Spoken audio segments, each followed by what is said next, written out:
Hello everyone, welcome to Pearl CDC Jr. இன்னைக்கு Nagercoil Special Muttai Surkha எப்படி பண்றதுன்னு வந்து பார்க்க போறோம். முட்டை சுர்க்காங்கிறது குழிப்பணியார சட்டியில பண்ற ஒரு சாஃப்ட்டான அப்பம். அரிசி மாவு, தேங்காய், முட்டை, சுகர்லாம் வந்து போட்டு பண்ற ஒரு அப்பம் தான் வந்து இது. இது வந்து நம்ம ஈவினிங் ஸ்நாக்ஸா வந்து சாப்பிடலாம், இல்லனா காலையில டிஃபனுக்கு வந்து சாப்பிடலாம். வாங்க இது எப்படி பண்றதுன்னு வந்து பார்க்கலாம். ஃபர்ஸ்ட் இதுக்கு தேவையான இன்கிரிடியன்ட்ஸ்லாம் வந்து நோட் பண்ணிக்கலாம். ஃபர்ஸ்ட் ஒரு மிக்ஸி ஜார்ல 2 முட்டை வந்து எடுத்துக்கணும். அது கூட வந்து 1/4 cup sugar, 1/4 cup white sugar தான் வந்து எடுத்துருக்கோம். இப்போ இது ரெண்டையும் சேர்த்து நல்லா வந்து அடித்து எடுத்துக்கணும். பாருங்கள், இப்போ நல்லா மிக்ஸ் ஆனதுக்கப்புறம் இது கூட வந்து துருவின தேங்காய் வந்து 1/4 கப்பு ப்ளஸ் ஒரு 2 டேபிள் ஸ்பூன், ஸோ 1/4 கப்பு கொஞ்சம் ஜாஸ்தி துருவின தேங்காய் எடுத்துக்கணும். அது கூட வந்து 1/2 கப்பு அரிசி மாவு, இடியாப்ப மாவாகவும் வந்து இருக்கலாம், இல்லைனா வந்து புட்டு மாவாகவும் வந்து இருக்கலாம். 1/2 கப் அளவுக்கு அரிசி மாவு எடுத்துக்கணும்.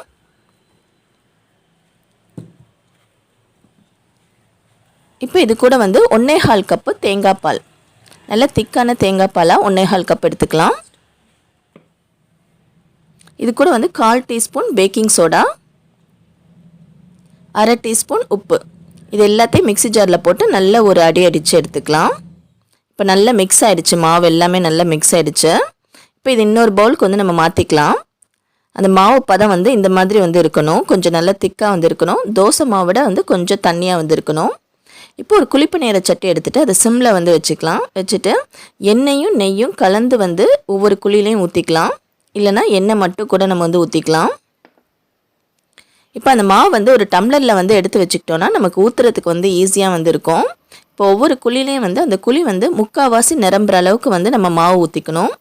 அப்போ தான் உப்பி வரும்போது அது கரெக்டாக வந்து இருக்கும். இப்போ அதுக்கு மேலே வந்து தேங்காய் துருவல் கொஞ்சமாக வந்து தூவி விட்டுக்கணும்.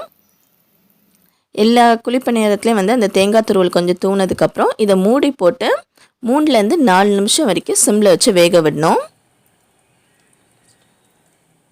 இப்போ ஒரு 4 நிமிஷத்துக்கு அப்புறம் எடுத்து பார்த்தோன்னா இப்படி நல்ல உப்பி வந்து இருக்கும். இந்த பதத்துக்கு வந்ததுக்கப்புறம் இதை வந்து திருப்பி விடணும்.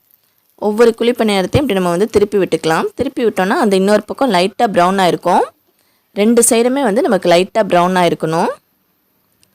இப்போது நம்ம ஓரளவுக்கு குக் ஆனதுக்கப்புறம் வந்து அந்த எண்ணெய் நெய்யெல்லாம் நல்லா வந்து அது உறிஞ்சிருக்கும். இந்த இதில் வந்து தேவைப்பட்டுச்சுன்னா இன்னும் கொஞ்சம் நம்ம எண்ணெய் இல்லைன்னா நெய் ஊற்றிக்கலாம்.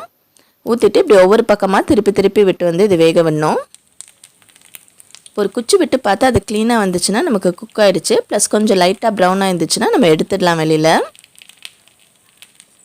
அவ்வளோதான், நம்ம குழிப்பணியாரம் ரெடி ஆகிடுச்சு. குழிப்பணியாரம் இல்லைன்னா முட்டை சுர்க்கா. ஸோ நாகர்கோயிலில் இதை முட்டை சுர்க்கா அப்படின்னு சொல்லி வந்து சொல்லுவாங்க. இது ரொம்ப சுவையாக வந்து இருக்கும். தேங்காய் பூலாம் வந்து போட்டிருக்கனால ரொம்ப நல்லாயிருக்கும். நீங்களும் இதை உங்கள் வீட்டில் வந்து ட்ரை பண்ணி பாருங்கள்.